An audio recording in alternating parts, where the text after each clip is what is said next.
Šiandienos Evangelijoje Jėzus duoda mums didelį perspėjimą. Saugokis, kad tavo siela netaptų sunkiai. Sunkiai dėl žemiškų dalykų, nebegalinti pakilti pas Dievą. Jis parodo dvi spąstus, kurie atima mūsų gebėjimą dvasiškai pakilti. Pirmieji spąstai - perteklius. Ydos perdėtas vartojimas, malonumai be saiko. Malonumas nėra nuodėmė, Dievas davė mums kūną. Tačiau kai malonumas tampa stabmeldystė, kai kūnas ima valdyti sielą, viskas išeina iš tvarkos. Kūnui užtenka nedaug, bet žmogaus širdis sukurta Dievui. Kai nustojame tarnauti malonumams ir pakeliame žvilgsnį į aukštybės, širdis plečiasi ir pradeda kilti. Antrieji spąstai - gyvenimo rūpesčiai.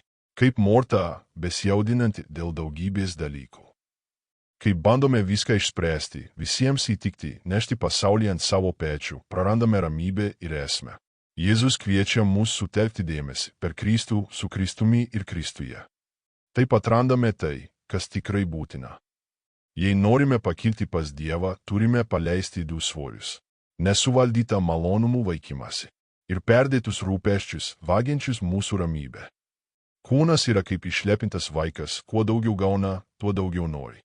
Bet tikroji laimė nėra apačioje, ji yra aukštai. Esame Advento išvakarėse. Atėjo metas pakelti širdį, ieškoti aukštybių dalykų ir žvelgti į ateinantį Kristų.